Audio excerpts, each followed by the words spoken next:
آج میں آپ کو دو لوگوں کی تقدیر سنانے والا ہوں. دو نام، دو تاریخیں اور دو ایسی شخصیتیں جنہیں سن کر آپ حیران رہ جائیں گے. سب سے پہلے طاہر، 15 اپریل 1989 تاریخ پیدائش ہے. برج حمل کا سپاہی، آگ کا نمائندہ. طاہر جیسے لوگ روکنے نہیں دیتے، یہ چلتے نہیں بھاگتے ہیں. ان کے اندر جنون، جذبہ اور آگ جیسی طاقت ہوتی ہے. ان کا لکی رنگ سرخ سنہری ہے اور لکی نمبر 1، 9 اور 10 ہے.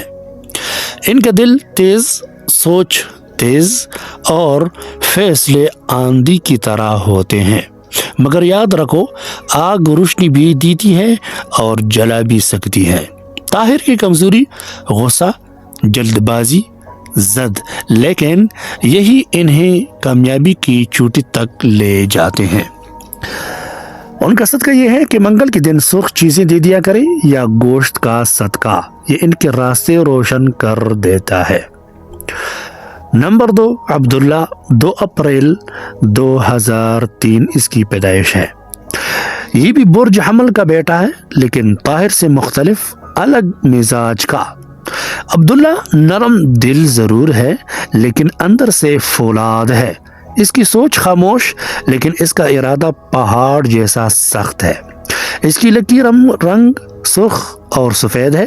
لکی نمبر 2، 9 اور 11 ہے. عبداللہ وہ شخص ہے جو ایک بار فیصلہ کر لے تو پھر دنیا بھی اسے ہلا نہیں سکتی. کمزوریاں اس میں یہ ہے کہ بے چینی، دل کا جلد گھبرا جانا اور کسی پر بھی فوراً بھروسہ کر لینا. صدقے کے طور پر عبداللہ یہ دی دیا کریں کہ جمعہ کی رات، جمعرات کے دن صدقہ کریں، کوئی بھی سفید چیز دی دیا کریں یا کسی ضرورت مند کو روٹی کھلا دینا اس کے نصیب میں آسانیاں لاتا ہے. طاہر آگ کی طرح تیز، عبداللہ خاموش مگر مضبوط. دونوں حمل کے سپاہی، دونوں جنگجو. لیکن یاد رکھیں، ستارے صرف راستہ دکھاتے ہیں، منزل تک وہی پہنچتا ہے جو ہمت، محنت اور سچائی سے سفر کرے. آخر میں، اگر آپ چاہتے ہیں کہ میں آپ کا برج، آپ کی شخصیت، کمزوریاں اور لکی نمبر نکال کر ویڈیو میں بتاؤں تو کمنٹ میں اپنا نام اور تاریخ پیدائش ضرور لکھا کریں. ویڈیو اچھی لگے تو لائک، فالو، شیئر، سبسکرائب ضرور کریں. یہ آپ کی طرف سے محبت ہوتی ہے. والسلام.